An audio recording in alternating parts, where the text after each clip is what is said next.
Should you really buy a low-end phone, or should you just wait and save some money and get a mid-range or a high-end phone? Well, to find that out, I decided to buy this $140 low-end A15 and use it for a couple of months. And the first thing I noticed while picking up and holding this phone is how cheap it feels, because the main frame and the back are made out of plastic, which actually makes it harder to damage than glass, because we all know that glass is glass and glass breaks. In contrast, more expensive phones have metal frames and glass backs. This actually makes a noticeable difference when you hold a premium phone compared to this cheaper one. Some other things you have on this phone is a fingerprint sensor on the power button, which we will talk about later, a USB-C port, a headphone jack, and a 3-camera setup on the back, which we will also come by later on. Now, if we turn the phone over, it's very easy to notice why this phone is priced as it is. The bezels on the A15 are gigantic and uneven on the bottom,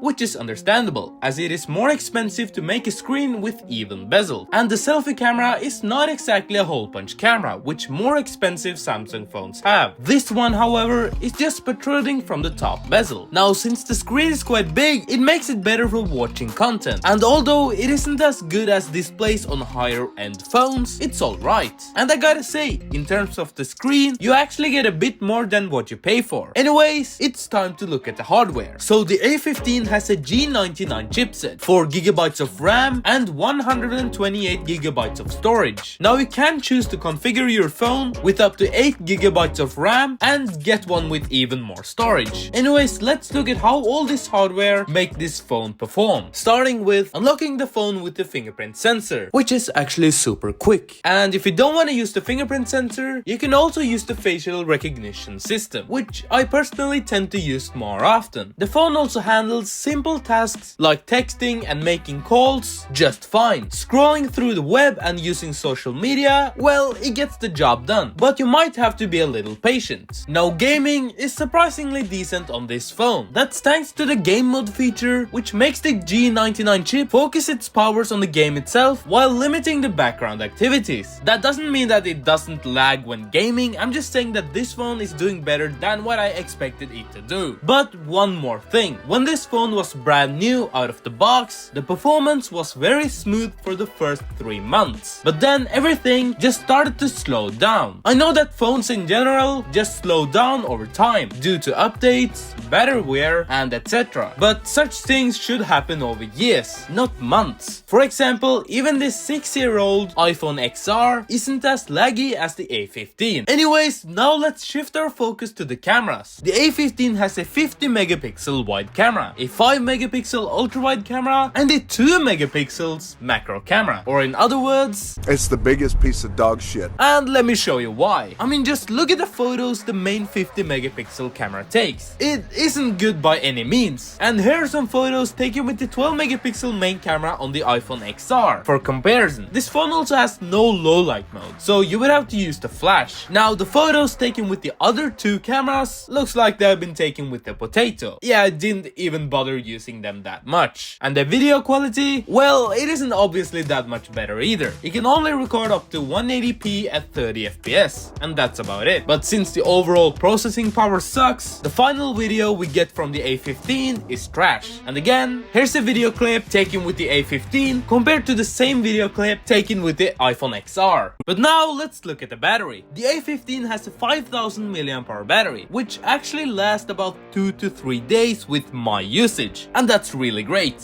In comparison, my iPhone 15 Pro has always just lasted 1 or 2 days. Now you can also charge using 25 watts, and it takes about 1.5 hours to 2 hours to fully charge. So in terms of battery, you actually get more than what you pay for. Well, that's my experience using the Samsung A15, and my conclusion is that if you're going to buy a new phone, it's actually better buying an older flagship, or just wait and save some more money and look for good deals and buy mid-range or a higher end phone that lasts you longer. Anyways, thanks for watching, and if you have any feedback on this video or improvements I can do to future videos, please drop a comment below. See you later!